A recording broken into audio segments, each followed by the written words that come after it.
नमस्कार जोहार स्टूडेंट्स। जैसा कि आप सभी देख पा रहे हैं रियल एनालिसिस चैप्टर 3 चल रहा है। रियल एनालिसिस के अंतर्गत चैप्टर 3 चल रहा है। रियल सीक्वेंसेस ऑल यूनिवर्सिटीज के लिए लेक्चर नंबर 2 होगा। टुडेज टारगेट, आज जो हम देखिए, हम जब भी पढ़ाते हैं तो पढ़ाने का मेरा तरीका आप लोग को मालूम है कि यूनिक है। मैं क्या करता हूं कि पहले ही टारगेट क्लियर कर देता हूं कि मैं क्या पढ़ाने जा रहा हूं। तो पहला टॉपिक मैं पढ़ाऊंगा आज, special note about list upper bound और ग्रेटेस्ट लोअर बाउंड, जिसको हम लोग लिस्ट अपर बाउंड को सुप्रीमम भी कहते हैं एंड ग्रेटेस्ट लोअर बाउंड को इन्फीमम भी कहते हैं। ठीक है। Types of monotonic sequence, monotonic sequence समझाएंगे कितने प्रकार के होते हैं। तो दो प्रकार के होते हैं, एक जो है कि मोनोटोनिक इंक्रीजिंग सीक्वेंस, दूसरा मोनोटोनिक डिक्रीजिंग सीक्वेंस। आइए फिर आगे क्या पढ़ेंगे, ये तो हम लोग दो टॉपिक पढ़ेंगे इधर, और फिर और भी पढ़ेंगे इसी वीडियो लेक्चर के अंतर्गत। फिर मोनोटोनिक इंक्रीजिंग सीक्वेंस पढ़ेंगे, फिर मोनोटोनिक डिक्रीजिंग सीक्वेंस पढ़ेंगे, फिर कांस्टेंट सीक्वेंस पढ़ेंगे, फिर डेफिनेशन ऑफ मोनोटोनिक सीक्वेंस पढ़ेंगे। तो ये 6 चीज अभी आज पढ़ेंगे। सबसे पहले स्टार्ट करते हैं, स्पेशल नोट क्या है। The least upper bound that is the supremum. List upper bound को सुप्रीमम कहते हैं और इसके बारे में बहुत अच्छे से हम डील भी कर चुके हैं चैप्टर नंबर 1 रियल नंबर में, और आप लोग पढ़े भी होंगे, और यहाँ पर मैं रिकेप भी करूंगा। ठीक है। लिस्ट अपर बाउंड का मतलब होता है अपर बाउंड में सबसे छोटा अपर बाउंड। ठीक है। और उसी को हम लोग सुप्रीमम भी कहते हैं। थोड़ा धैर्य रखिए, हम एग्जांपल के साथ बताएंगे। एंड ग्रेटेस्ट लोअर बाउंड, जिसको जीएल भी कहते हैं, उसको इन्फीमम भी कहते हैं, मतलब लोअर बाउंड में सबसे बड़ा, है ना। और फिर क्या है, of the range set of sequence. Sequence का तो रेंज सेट आप समझ गए हैं प्रीवियस वीडियो के लेक्चर की मदद से। तो range set of sequence, sequence का रेंज सेट निकालेंगे या फिर जो भी दिया रहेगा, और उस सीक्वेंस के रेंज सेट की मदद से हम लोग लिस्ट अपर बाउंड ढूंढेंगे और ग्रेटेस्ट लोअर बाउंड ढूंढेंगे। आप एग्जांपल देख लीजिए, सब समझ में आ जाएगा। Are respectively least upper bound ढूंढेंगे और greatest lower bound. Called the least upper bound and greatest lower bound of the sequence n, मतलब हम लोग सुप्रीमम को लिस्ट अपर बाउंड कहते हैं एंड इन्फीमम को ग्रेटेस्ट लोअर बाउंड जीएल भी कहते हैं। फॉर एग्जांपल, एक एग्जांपल से आपको समझाने की कोशिश करेंगे। फॉर एग्जांपल रेंज सेट, हम लोग के पास रेंज सेट है -1 -4 -9 -16 डॉट डॉट डॉट, ये चल रहा है। अब आप एक बात बताइए, देखिए नंबर लाइन की मदद से आप समझने की कोशिश कीजिएगा। मान के चलिए ये आपका -1 है, फिर ये आपका -4 है, फिर ये आपका -9 है। तो सबसे बड़ा इस पूरे सेट में, इस पूरे रेंज सेट में सबसे बड़ा नंबर कौन है? -1 है। सबसे बड़ा नंबर -1 है और -1 से सारा का सारा छोटा हो रहा है।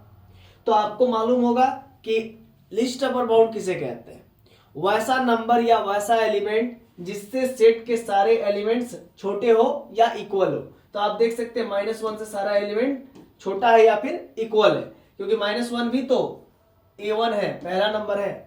तो सेट का वो नंबर बराबर भी हो सकता है या उससे सारे नंबर्स छोटे भी हो सकते हैं। तो A1 आपका क्या -1 है, तो -1 आपका क्या हो गया?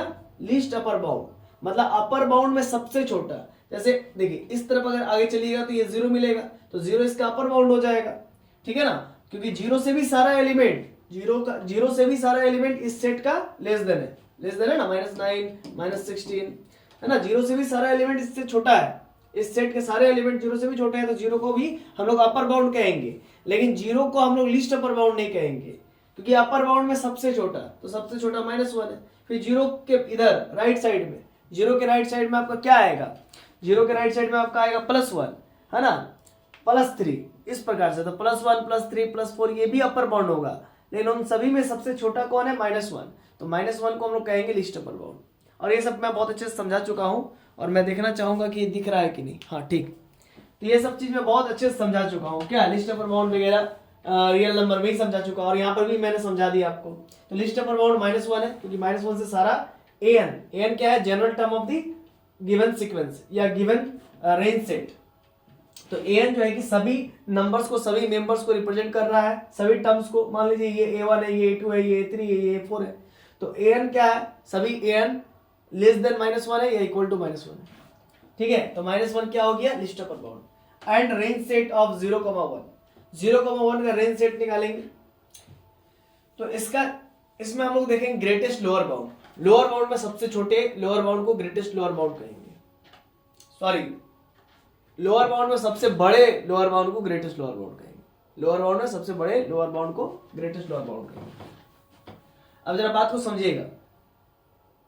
यहाँ पर समझिएगा, ये नंबर लाइन मैंने क्लिक किया, ये आपका क्या है, कोई सेट होगा, कोई सीक्वेंस होगा 1/n, जैसे और n belongs to natural number बोल दिया जाएगा तो 1/1 1 होगा, फिर 1/2 है ना, क्या होगा 1 होगा, फिर ये 1 हो गया, फिर 1/2 होगा, फिर 1/3 होगा, नेचुरल नंबर बोला है ना, फिर 1/4 होगा, तो चलते चले जाएगा तो 1/∞ हो सकता है, 1/∞ का मतलब 0 हो जाएगा, इस छोर में 0 होगा, और ये ओपन इंटरवल होगा, ये क्लोज इंटरवल, क्योंकि इन्फिनिटी को तो आप अचीव ऐसे भी नहीं कर सकते हो, 1/∞, इन्फिनिटी को तो अचीव नहीं कर सकते हो, इसीलिए 1/∞ जो रिजल्ट आएगा वो 0 आएगा, उसको भी हम लोग अचीव नहीं कर सकते, उसको भी टेंस करेंगे, ठीक है ना, इसीलिए 0 पर ओपन इंटरवल होगा।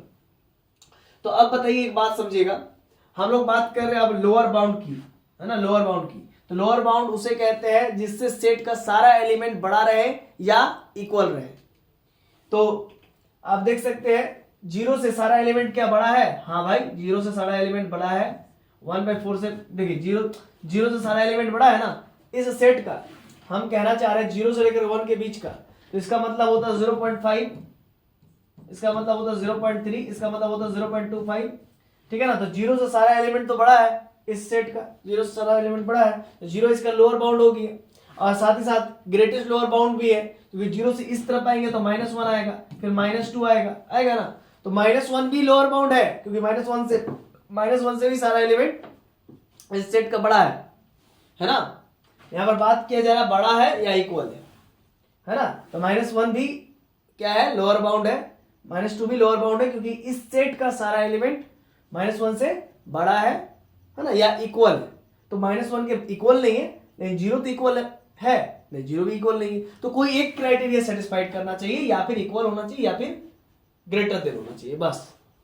तो इस सेट का सारा एलिमेंट्स क्या है, 1, 1/2, 1/3, 1/4, तो ये सेट का सारा एलिमेंट्स आप देख सकते हैं 0 से लेकर 1 के बीच का जो सेट है, इस सारे सेट का जितने भी एलिमेंट्स है, इस सेट का सारा एलिमेंट 0 से बड़ा है, तो वही कहता है यदि 0 से बड़ा है an, सारे an इस सेट के सारे टर्म्स अगर 0 से बड़ा है या 0 की इक्वल है, तब 0 को कहेंगे, क्या कहेंगे, लोअर बाउंड, और साथ ही साथ ये ग्रेटेस्ट लोअर बाउंड है, क्यों है, क्योंकि सभी एलिमेंट से, सभी लोअर बाउंड से ये सबसे बड़ा है, -1 से बड़ा 0, -2 से बड़ा 0, इसी वजह से तो ग्रेटेस्ट लोअर बाउंड 0 होगी। आई होप मेरी बातें आप लोगों को पूरा अच्छे से समझ में आ गई होगी, क्लियर है।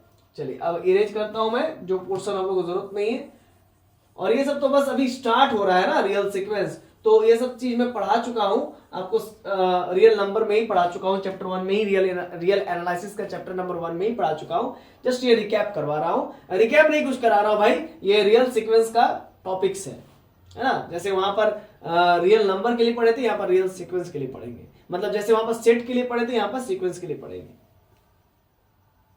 आइए आगे देखते हैं, अब हम लोग आगे देखेंगे types of monotonic sequence. Monotonic sequence दो प्रकार का होता है, एक मोनोटोनिक इंक्रीजिंग सीक्वेंस, एक होता है मोनोटोनिक डिक्रीजिंग सीक्वेंस।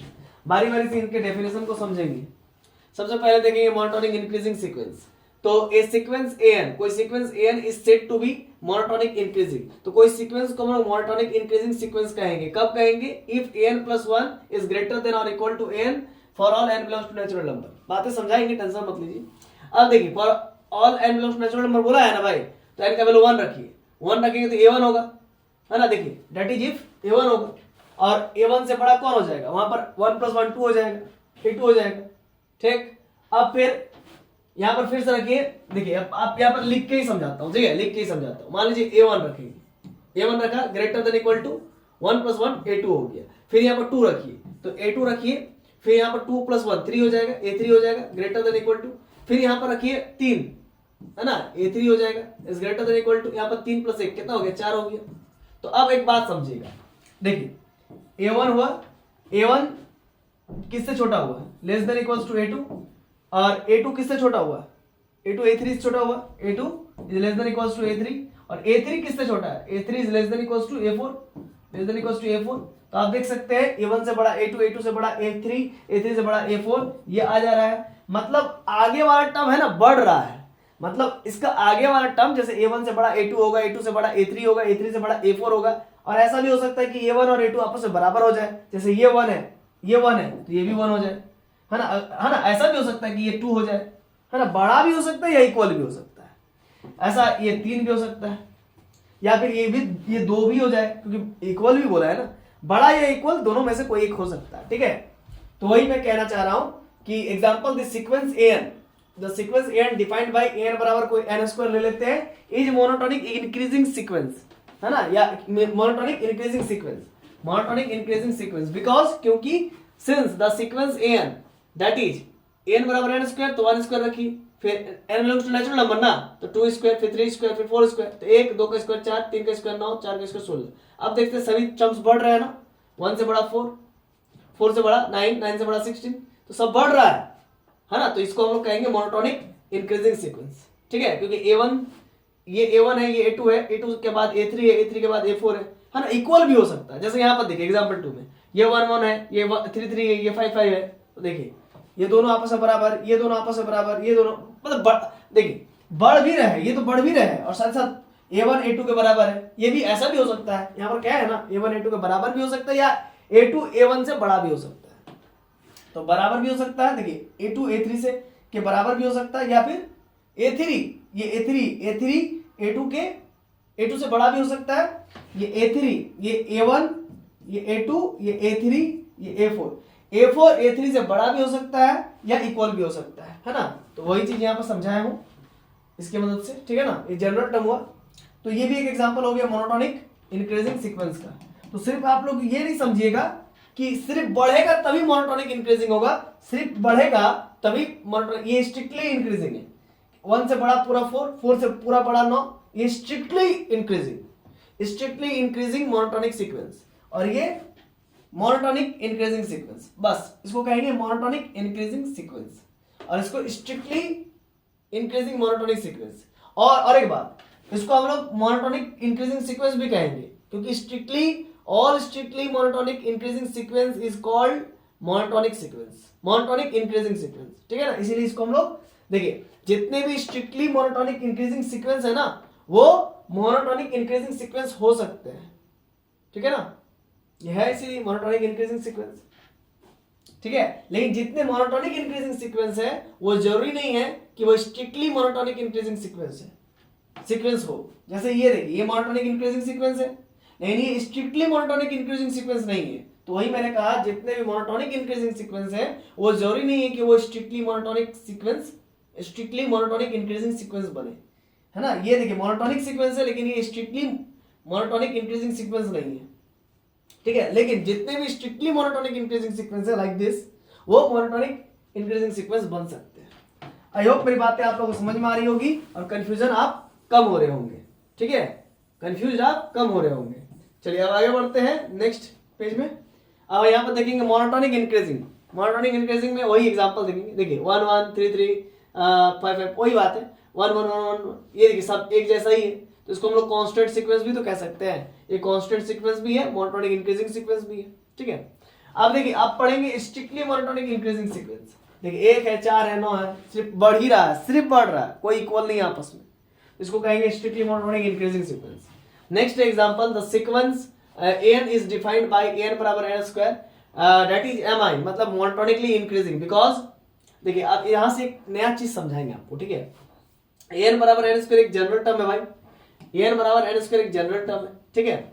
अब यहाँ पर एक बात समझिएगा, n कोई नेचुरल नंबर है, +1 करेंगे तो वो n से तो बड़ा ही होगा ना।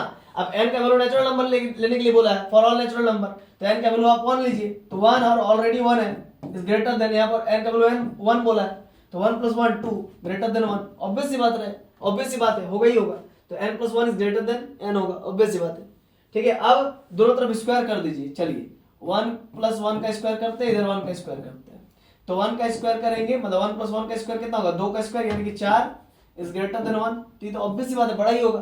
तो इसीलिए अगर इस पे स्क्वायर करेंगे और इस पे भी स्क्वायर करेंगे तो ये तब भी बड़ा रहेगा, ठीक है। अच्छा, n बराबर क्या माने हुए, n स्क्वायर दिया हुआ है, तो n + 1 क्या होगा, जहां पर n है वहां पर n + 1 रख देंगे, का होल स्क्वायर हो जाएगा, ठीक है। अब जरा देखिए, n + 1 का होल स्क्वायर का वैल्यू कितना है, n + 1, तो यहाँ पर n + 1 आया।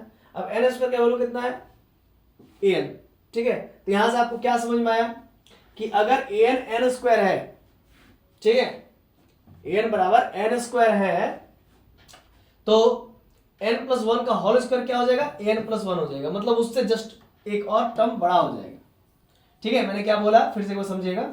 अगर यहाँ पर मैं क्या समझाना चाहा आप लोगों को, मैंने कहा कि एन बराबर अगर एन स्क्वायर है, ये एक मोनोटोनिक इंक्रीजिंग सीक्वेंस है, तो एन बराबर अगर एन स्क्वायर है तो एन प्लस वन का होल स्क्वायर, देखिए एन स्क्वायर का वैल्यू एन है, एन स्क्वायर का वैल्यू एन है, तो एन प्लस वन का होल स्क्वायर का वैल्यू क्या हो जाएगा, एन प्लस वन। और आप देख सकते हैं एन से बड़ा एन प्लस वन आएगा, यानी कि यहाँ पर ये कहना चाह रहा है फॉर ऑल नेचुरल नंबर के लिए कहना चाह रहा है, यानी कि अगर n का वैल्यू आप 1 लेंगे तो 1 प्लस 1 2 हो जाएगा ग्रेटर देन a1। ठीक है, इसी प्रकार से अगर n का वैल्यू आप 2 लेंगे तो 2 plus 1 3 is greater then a2। ठीक है, इस प्रकार से आपने देखा कि पहले a1 लिखिए, a1 जो है लेस देन है a2 से, a2 जो है कि बड़ा है, और a2 से बड़ा कौन है भाई, a2 से बड़ा a3 है। तो ये क्या दर्शा रहा है, ये मोनोटोनिकली इंक्रीजिंग सीक्वेंस को भी दर्शा रहा है, और ये स्ट्रिक्टली मोनोटोनिकली इंक्रीजिंग सीक्वेंस को दिखला रहा है, स्ट्रिक्टली मोनोटोनिक इंक्रीजिंग सीक्वेंस को दिखला रहा है। अगर ऐसा लेस देन और इक्वल टू लग जाए तो, मतलब इक्वल टू का भी साइन लग जाए तो ये सिर्फ दिखलाएगा मोनोटोनिक इंक्रीजिंग सीक्वेंस को। ये क्या दिखलाएगा, मोनोटोनिक इंक्रीजिंग सीक्वेंस को दिखलाएगा। और अगर ये वाला इक्वेलिटी हटा दे तो, इक्वेलिटी हटा दे तो इसको कहेंगे strictly monotonic increasing sequence. I hope मेरी बातें आप लोगों को क्लियर हो गई होगी। चलिए अब आगे इरेज कर देता हूं, जो जरूरत नहीं है, नोट कर लीजिए, है ना। डेफिनेशन अगर पूछेगा तो आपको मोनोटोनिक इंक्रीजिंग सीक्वेंस का पूछेगा, मोनोटोनिक डिक्रीजिंग सीक्वेंस का पूछेगा, ठीक है ना। यहां से देखिए मोनोटोनिक इंक्रीजिंग सीक्वेंस का पूछेगा, और स्पेशल नोट्स के बारे में कुछ नहीं पूछेगा। लिस्ट अपर बाउंड पूछ सकता है, ग्रेटेस्ट लोअर बाउंड पूछ सकता है, मोनोटोनिक इंक्रीजिंग सीक्वेंस पूछ सकता है, मोनोटोनिक डिक्रीजिंग सीक्वेंस पूछ सकता है। स्ट्रिक्टली वाला भी आप समझ गए, तो ये भी अगर पूछे तो आप लिख पाएंगे।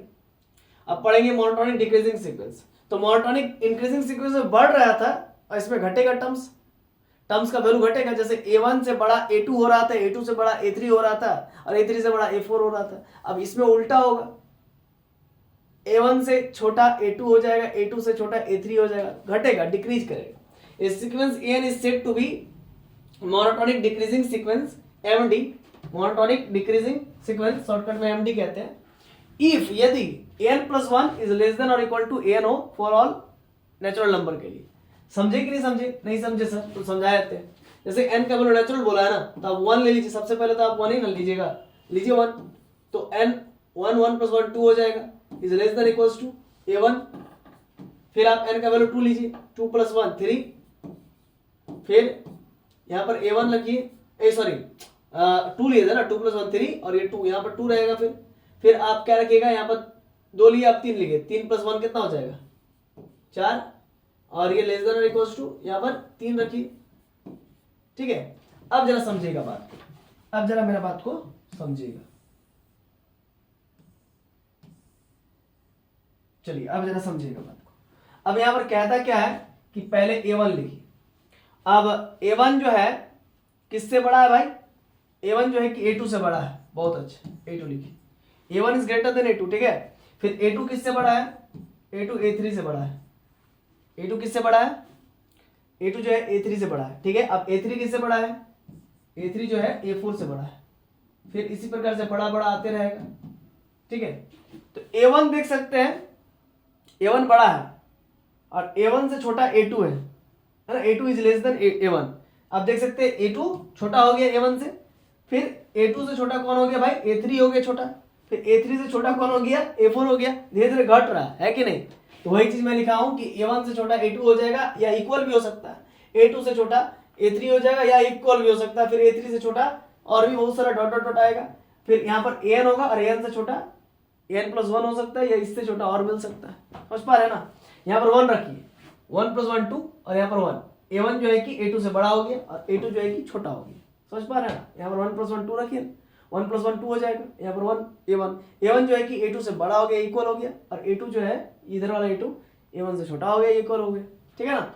इस प्रकार से आपने देखा कि धीरे धीरे जब टर्म्स बढ़ रहे हैं, जब a1 a2 a3 टर्म्स बढ़ रहे हैं तो उनके वैल्यूज घट रहे हैं, और उसमें उल्टा होता था, जब टर्म्स बढ़ते थे तो वैल्यूज भी बढ़ते थे, और इसमें टर्म्स बढ़ रहे हैं तो वैल्यूज घट रहे हैं, ठीक है ना। तो example the sequence an is defined by n बराबर 1/n। तो मोनोटोनिक डिक्रीजिंग सीक्वेंस का एग्जांपल क्या है सर, दे दीजिए। तो बहुत ही आसान है, और बहुत ही इंपॉर्टेंट और यूजफुल एग्जांपल देने जा रहे हैं, है ना, मोनोटोनिक डिक्रीजिंग सीक्वेंस का। n बराबर 1/n is monotonic decreasing sequence because, अब नंबर लाइन पे देख लीजिए, बिकॉज अब n का वैल्यू नेचुरल नंबर लेंगे तो 1/1 1, फिर 1 बाई, चलिए आप यहां से स्टार्ट कीजिए, चलिए आप यहां से स्टार्ट कीजिए, धीरे धीरे घटते हुए दिखाना ना। तो देखिए अब 1/1 1 होगा, 1/2, फिर 1/3, फिर 1/4, फिर dot dot dot dot dot dot dot चलते रहेगा, है ना। अब n वैल्यू नेचुरल बोला है तो नेचुरल कहां तक ले जाइएगा, 1/1000, 1/10,000, 1/10,00,000, है ना। तो 1 हुआ, 1.2 का वैल्यू होता है 0.5, 1/3 का वैल्यू होता है 0.3, 1/4 का वैल्यू होता है 0.25, ठीक है। इसी प्रकार से धीरे धीरे घट रहा है, 1/5 का वैल्यू कितना होता है 0.5 होता है, 0.5 नहीं होता 0.2 होता है, ठीक है। तो आप देख सकते हैं यहाँ पर 1 था, फिर आधा हो गया, फिर आधा से 1/3 हो गया 0.3 हो गया, फिर और आधा हो गया 0.25 हो गया, और घट गया, फिर और घटा 0.2 हुआ, फिर 1/100 0.001 होगा, 1/1000 0.001 हो जाएगा, ठीक है ना। इसके बाद 1/10,000 0.0001 हो जाएगा। तो धीरे धीरे किसकी ओर भाग रहा है, अब मान लीजिए 1/1,00,000 हो जाए तो 0.1 बटा, मान लीजिए 1/1,00,000, 1,00,000 भी तो नेचुरल है ना, तो 1/1,00,000 हो जाएगा तो क्या हो जाएगा 0.0000001, समझ रहे, मतलब जीरो की ओर भाग रहा है। अब 1/इंफिनिटी हो जाएगा तो जीरो की ओर भाग रहा है, तो लास्ट जीरो की ओर भाग रहा है। तो लेकिन जीरो को कभी अप्रोच नहीं, अचीव नहीं किया जा सकता, उसको प्राप्त नहीं किया जा सकता है, क्योंकि जब इन्फिनिटी को हम लोग छू नहीं सकते, इन्फिनिटी को प्राप्त नहीं कर सकते, तो जीरो को भी नहीं कर सकते। तो 1/इंफिनिटी मतलब जीरो, है ना। तो इस प्रकार से आप देख सकते हैं स्टूडेंट्स, इस प्रकार से आप स्टूडेंट्स देख सकते हैं कि A1 जो है A2 से बड़ा है, फिर A2 जो है A3 से बड़ा है ना। तो यहां पर आपने देखा ना सभी टर्म्स जो बढ़ रहे हैं, जो बढ़ते हुए जो A1 से बड़ा A2 A3 से बड़ा A4 होना चाहिए था, लेकिन ये घट रहा है, टर्म्स बढ़ रहे हैं तो वैल्यूज घट रहे हैं, है ना, सभी टर्म्स के वैल्यूज घट रहे हैं। तो इसको मोनोटोनिकली डिक्रीजिंग सीक्वेंस कहते हैं, और इसका एग्जांपल इससे अच्छा और कुछ नहीं हो सकता है। 1 है, 1 के बाद 0.5 आया, फिर 0.3 आया, 0.25 आया, 0.2 आया, घट रहा है, सभी टर्म्स घट रहे हैं और जीरो की ओर मूव कर रहे हैं। एक तरीके से हम लोग कह सकते हैं कि जीरो की ओर भाग रहे हैं, घट घट के कितना तक जाएगा, लास्ट जीरो तक ही भागेगा, लेकिन एग्जैक्टली कभी जीरो, लेकिन एग्जैक्टली कभी जीरो नहीं आएगा, ठीक है। इतना क्लियर है, मोनोटोनिक डिक्रीजिंग क्लियर है। अब आइए आगे बढ़ते हैं। देखिए वही चीज मैं यहाँ पर लिखा हूं कि भाई साहब 1 जो है बड़ा है 1/2 से, फिर 1/2, देखिए यहाँ पर समझिएगा, ये है ना 1, और 1/2 का वैल्यू कितना होता है बाबा 0.5 होता है, और 1/3 का वैल्यू 0.3 होता है, फिर 1/4 का वैल्यू 0.25 होता है, फिर 1/5 का वैल्यू 0.5 होता है, 0.5 नहीं 0.2 होता है यार, 0.2 क्या होता है 0.2। तो धीरे धीरे आप देख सकते हैं वैल्यूज घट रहे हैं, डिक्रीज कर रहे हैं। यहाँ पर कहा 1 था, 1 के बाद 0. आधा हो गया, आधा से फिर 0.3 हो गया, और 0.2 घट गया, फिर और घटा 0.25 हुआ, यानी कि और 0.05 घट गया, फिर 0.25 में से और घटा 0.2 हो गया, मतलब 0.05 घट गया, 0.05 घट गया। तो इस प्रकार से घट रहा है, धीरे धीरे घट रहा है। तो इसी को हम लोग कहते हैं monotonically decreasing sequence. I hope मेरी बातें आप लोगों को समझ में आ गई होगी, ठीक है ना। चलिए ठीक, आइए आगे बढ़ते हैं। अब एक्स्ट्रा करिकुलम कर रहे हैं, ये भी आप लोग समझ लीजिए। आप जानते हैं नेचुरल नंबर के लिए n+1 ग्रेटर देन n होता है। यहाँ पर कोई भी नेचुरल नंबर रखिए, 1 रखिए, 1 + 1 2, और यहाँ पर 1 हो जाएगा, तो 2 तो ऑब्वियस सी बात है 1 से बड़ा होता है, ठीक है ना। यहाँ पर हम ये कहना चाह रहे हैं बाबा, फॉर नेचुरल नंबर के लिए आप n के जगह पर 1 रखेंगे तो 1 + 1 इज ग्रेटर देन 1, तो 2 जो है कि 1 से बड़ा ही होगा, ऑब्वियस सी बात है। Then taking reciprocal of its, दोनों तरफ रेसिप्रोकल लीजिए।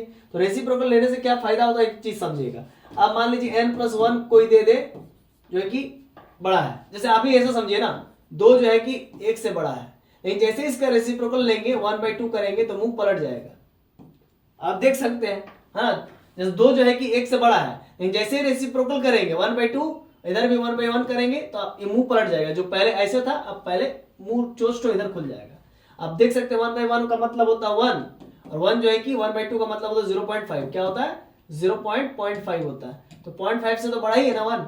तो इस प्रकार से हम यहाँ पर भी कर सकते हैं, n+1 अगर ग्रेटर देन n है तो इसका रेसिप्रोकल करेंगे तो 1/n+1 जो है कि लेस देन हो जाएगा 1/n से।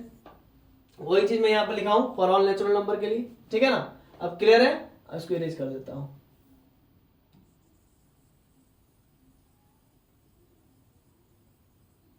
चलिए तो अब आगे बढ़ते हैं। अब an बराबर मान के चलिए हम 1/n लेना चाह रहे हैं, तो n प्लस 1 बराबर क्या होगा 1/n प्लस 1, जहां पर n है वहां पर n प्लस 1 रख देंगे, ठीक है। अब यहाँ पर 1/n प्लस 1 आया ना, 1/n प्लस 1 इसका वैल्यू n प्लस 1, तो 1/n प्लस 1 और 1/n, तो 1/n प्लस 1 का वैल्यू n प्लस 1 और 1/n का वैल्यू an, ठीक है। इस प्रकार से आपने क्या देखा यहाँ पर फॉर ऑल नेचुरल नंबर। तो ये कुछ ज्यादा नहीं, ये एक रिजल्ट दिखाना आपको चाहा, और इस रिजल्ट से हमको क्या पता चल रहा है, n का वैल्यू नेचुरल नंबर रखिए तो 1 प्लस 1 2 और यहाँ पर n का वैल्यू 1, ठीक है। अब यहाँ पर रखिए 2, तो 2 प्लस 1 3 और यहाँ पर रखिए 2, ठीक है। तो इससे आपको क्या पता चल रहा है, पहले a1 लिखिए, a1 जो है ना a2 से बड़ा है, बहुत अच्छा, और a2 जो है ना a3 से बड़ा है, इस प्रकार से ये। तो आप देख सकते हैं ये a2 जो है वो किससे बड़ा है, a3 से।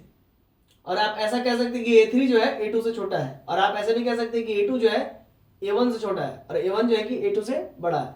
तो ये क्या हो रहा है, घट रहा है ना वैल्यू, इसको भी कहेंगे मोनोटोनिकली डिक्रीजिंग सीक्वेंस। क्या कहेंगे, monotonically decreasing sequence. Extra curriculum से आप लोगों को बहुत अच्छे से समझ में आ गया होगा। लेकिन ये क्या है, मोनोटोनिकली इंक्रीजिंग सीक्वेंस। ये n प्लस 1 क्या है, n प्लस 1 का मतलब क्या है, an प्लस 1, और ये an है। अभी क्या है, बड़ा है, an प्लस 1 मतलब इस तरफ मुंह घुमा हुआ है और इस तरफ मुंह उल्टा हुआ है, और यही उल्टा यहाँ पर हो रहा है। लेकिन यहाँ पर क्या हो रहा है, an की तरफ मुंह घूम जा रहा है, यहाँ पर an की तरफ मुंह घूम जा रहा है, जबकि यहाँ पर an प्लस 1 की तरफ मुंह घुमा हुआ है। इसीलिए ये मोनोटोनिकली इंक्रीजिंग है और ये मोनोटोनिकली डिक्रीजिंग है। लेकिन चूंकि इक्वलिटी का साइन नहीं है, तो इसीलिए ये सिर्फ क्या है, ये monotonically strictly monotonically increasing sequence, strictly monotonically increasing sequence, और ये strictly monotonically decreasing sequence. I hope मेरी बातें आप लोगों को क्लियर हो गई होगी। अब आगे बढ़ते हैं।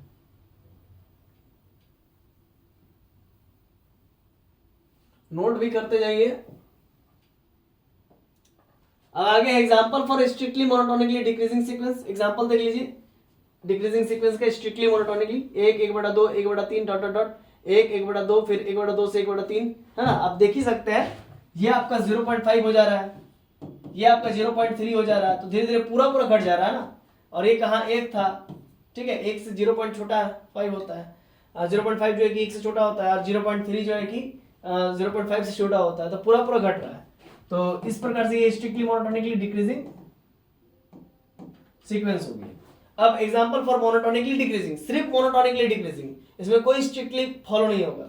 जैसे 1 1 के बराबर है और 1 से छोटा 1/2, फिर 1/2 से छोटा 1/2 मतलब या इक्वल भी है, और 1/2 1/2 0.5 होता है, बराबर होता है, या वही कह रहा है कि 1/2 है कि 1/2 से छोटा है या इक्वल है, तो इक्वल है। अब 1/2 से छोटा 1/3 होता है, ये कंफर्म है, क्योंकि 1/3 का वैल्यू होता है 0.3, इसका वैल्यू होता है 0.5, है ना। तो ये वही बात है, और इसका मतलब होता है 0.5, तो ये दोनों इक्वल है, इक्वल है या फिर लेस देन है, यही कह रहा है। तो अब 0.3, इसका वैल्यू भी 0.3, ठीक है। तो ये घट रहा है, धीरे धीरे घट रहा है। तो लेकिन घट कैसे रहा कि रुक रुक के, स्टॉपेज कर करके, है ना। कुछ टर्म्स बराबर है फिर घट रहा है, कुछ टर्म्स बराबर कुछ फिर घट रहा है। तो ऐसे सीक्वेंस को हम लोग कहते हैं घट तो रहे हैं लेकिन धीरे धीरे घट रहा है, तो मोनोटोनिकली डिक्रीजिंग सीक्वेंस। बस आइए फिर आगे बढ़ते हैं।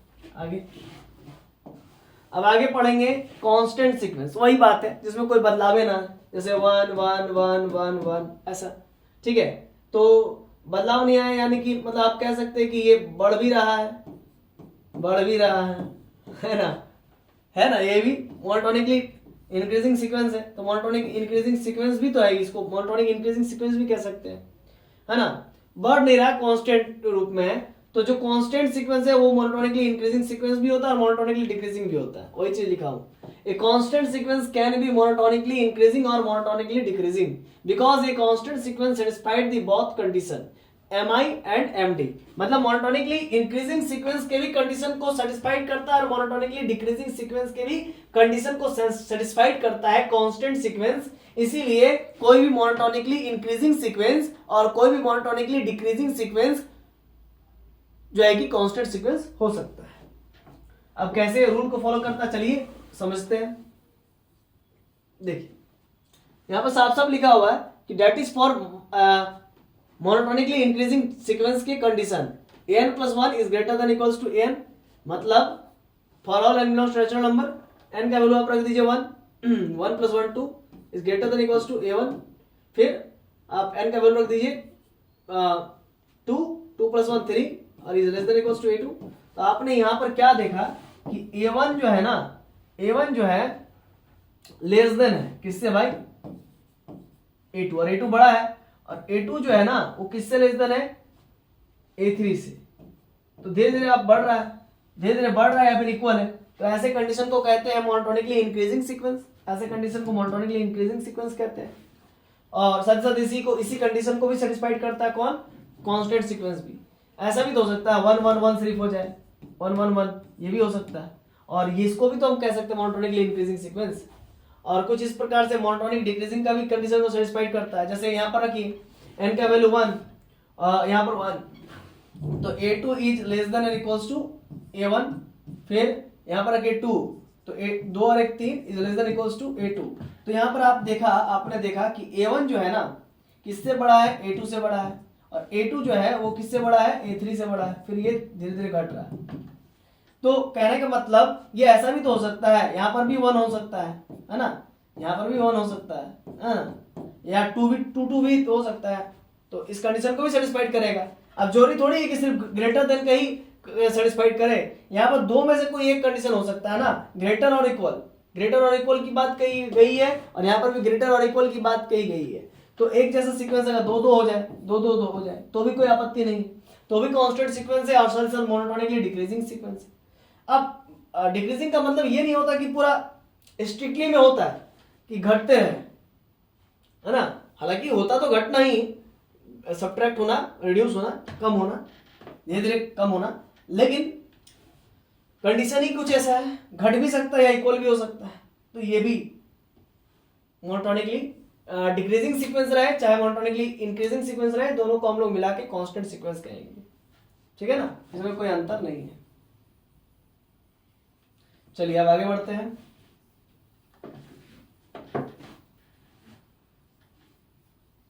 और आई होप आप लोगों को मेरी बातें बहुत अच्छे से समझ में आ गई होगी। अगर कहीं भी दिक्कत है, कहीं कंफ्यूज हो रहे हैं, तो आप हमें कॉल कर सकते हैं दिए गए नंबर पर 9693967379 या व्हाट्सएप कर सकते हैं। अब आइए आगे, लास्ट पेज बचा हुआ है, डेफिनेशन ऑफ मोनोटोनिक सीक्वेंस। अब ये मोनोटोनिक सीक्वेंस क्या होता है उसके बारे में बताएंगे। आपको अभी मोनोटोनिक इंक्रीजिंग सीक्वेंस पढ़ा है, मोनोटोनिक डिक्रीजिंग सीक्वेंस पढ़ा है, अब आगे पढ़ा रहे हैं definition of monotonic sequence. A sequence an is said to be monotonic sequence if it is either monotonic increasing sequence or monotonic decreasing sequence। यानी कि कोई सीक्वेंस को मोनोटोनिक सीक्वेंस तब कहेंगे जब या तो वो मोनोटोनिक इंक्रीजिंग सीक्वेंस हो या तो वो मोनोटोनिक डिक्रीजिंग सीक्वेंस हो। दोनों में से कोई एक हो सकता है या दोनों ही हो सकता है, लेकिन दोनों एक ही समय पे तो दोनों नहीं हो सकता है। यानी कि एक समय में कोई एक ही ठो हो सकता है, या तो वो मोनोटोनिक इंक्रीजिंग होगा या तो वो मोनोटोनिक डिक्रीजिंग होगा। तो दोनों में से अगर कोई एक है तो उसको हम लोग वही कह रहा है, आइदर मोनोटोनिक इंक्रीजिंग हो या फिर आइदर मोनोटोनिक डिक्रीजिंग हो। दोनों में से कोई अगर एक है तो वो मोनोटोनिक सीक्वेंस कहलाएगा। यानी कि मोनोटोनिक डिक्रीजिंग रहेगा तो भी मोनोटोनिक सीक्वेंस कहलाएगा, मोनोटोनिक इंक्रीजिंग रहेगा तो भी मोनोटोनिक सीक्वेंस कहलाएगा। अब आगे आपको बताएंगे non monotonic sequence. Non monotonic sequence कहने का मतलब नाम से ही पता चल रहा है, ना तो वो मोनोटोनिक इंक्रीजिंग होगा और ना ही वो मोनोटोनिक डिक्रीजिंग होगा। तो ये sequence which is neither monotonically increasing nor monotonically decreasing will not be called a monotonic sequence। कोई सीक्वेंस को तभी हम लोग जो है कि नॉन मोनोटोनिक सीक्वेंस कहेंगे जब वो ना तो मोनोटोनिक इंक्रीजिंग हो और ना ही मोनोटोनिक डिक्रीजिंग हो। तब उस केस में उस सीक्वेंस को हम लोग कहेंगे not to be called a monotonic sequence. तब उस सीक्वेंस को हम लोग कहेंगे कि वो मोनोटोनिक नहीं है, यानी कि नॉन मोनोटोनिक है। सिंपल सी बात है। Example sir, -1 + 1 -1 + 1। अब मोनोटोनिक सीक्वेंस होने के लिए मोनोटोनिक इंक्रीजिंग होना पड़ेगा या फिर मोनोटोनिक डिक्रीजिंग होना पड़ेगा। तो ये ना तो मोनोटोनिक इंक्रीजिंग का लक्षण है और ना ही मोनोटोनिक डिक्रीजिंग का, क्योंकि मोनोटोनिक इंक्रीजिंग ये कहता है या तो टर्म्स इक्वल होने चाहिए या टर्म्स लेस देन होने चाहिए, है ना। देखिए अगर देखा जाए तो पहले तो -1 है, फिर जो है कि टर्म्स बढ़ गए। चलिए बढ़ गया तो ये हो सकता है कि चलो बढ़ गया, तो बढ़ता कब है, मोनोटोनिक इंक्रीजिंग में, तो बढ़ गया। अब बढ़ना ही चाहिए था या फिर इक्वल होना चाहिए, बढ़ना चाहिए या इक्वल होना चाहिए, लेकिन फिर से जो है कि ये घट गया, बढ़ा नहीं घट गया। है ना, बढ़ा नहीं, क्या हो गया, घट गया, घट गया, ठीक है, उल्टा हो गया। ये क्या बढ़ा, यहां पर हम मिस्टेक कर रहे थे, यहां पर एक मिस्टेक कर रहे थे, हम कह रहे हैं -1 है, मोनोटोनिक इंक्रीजिंग का बात कर रहे हैं, तो मोनोटोनिक इंक्रीजिंग में बढ़ना ही चाहिए, तो ऑब्वियस सी बात है +1 -1 से बड़ा होता है, और +1 से बड़ा होना चाहिए था -1 होना चाहिए था ना, लेकिन -1 आया, क्या ये ऐसा हो सकता है, नहीं ना, संभव नहीं है, बढ़ना चाहिए था टर्म्स। तो इसीलिए ये जो है कि -1 +1 -1 +1 रिपीट कर रहा है, तो ये तो ना तो मोनोटोनिक इंक्रीजिंग है और ना ही मोनोटोनिक डिक्रीजिंग है, क्योंकि मोनोटोनिक इंक्रीजिंग के लिए क्या होना चाहिए, मोनोटोनिक इंक्रीजिंग के लिए ये होना चाहिए, देखिए ये वाला केस फॉलो करना चाहिए, ये वाला केस फॉलो करना चाहिए। तो सारे टर्म्स जो है कि बड़े होने चाहिए आगे वाले टर्म्स, या फिर इक्वल होने चाहिए, तो ऐसा तो दिख नहीं रहा है ना, देखिए छोटा फिर बड़ा, फिर छोटा फिर बड़ा, घट रहा बढ़ रहा, घट रहा बढ़ रहा, ऐसा नहीं होना चाहिए, सिर्फ बढ़ना चाहिए या फिर इक्वल हो तो भी चलता, मोनोटोनिक इंक्रीजिंग कह देते। तो मोनोटोनिक इंक्रीजिंग तो नहीं है, और मोनोटोनिक डिक्रीजिंग भी नहीं है, क्यों नहीं है, क्योंकि मोनोटोनिक डिक्रीजिंग में ये उल्टा होता है, ऐसा होता है ना, A1 की तरफ, मतलब पहला टर्म बड़ा होना चाहिए दूसरे टर्म से, दूसरा टर्म तीसरे टर्म से बड़ा होना चाहिए, ऐसे होना चाहिए बड़े, लेकिन ये उल्टा हो रहा है, मतलब सिर्फ इधर वाला टर्म्स घटने चाहिए या फिर इक्वल होना चाहिए। तो देखिए घटने का बजाय पॉजिटिव हो गया, फिर घट गया, फिर बढ़ गया, फिर घट, ऐसा नहीं होना चाहिए, है ना, ऐसा हुआ तो फिर तो मोनोटोनिक इंक्रीजिंग भी नहीं हुआ, मोनोटोनिक डिक्रीजिंग भी नहीं हुआ। तो कुल मिलाकर के ना तो ये मोनोटोनिक इंक्रीजिंग है और ना ही ये मोनोटोनिक डिक्रीजिंग है, तो इस प्रकार से ये क्या है बाबा, तो ये है आपका नॉन मोनोटोनिक सीक्वेंस। क्या कहलाता है इसको, नॉन मोनोटोनिक सीक्वेंस, ठीक है, या इसी का एक और नाम है ऑसिलेटिंग सीक्वेंस, क्योंकि देखिए -1 है और +1 के बीच में ही आ रहा, बार बार ऑसिलेट कर रहा है, एक बार -1 आया, फिर +1, फिर माइनस, फिर प्लस, फिर माइनस, फिर प्लस, तो इस प्रकार से ये ऑसिलेट कर रहा है, इसको हम लोग ऑसिलेटिंग सीक्वेंस भी कहते हैं, और जिसको आगे पढ़ेंगे, ठीक है। तो ये हुआ और ये कंप्लीट हुआ।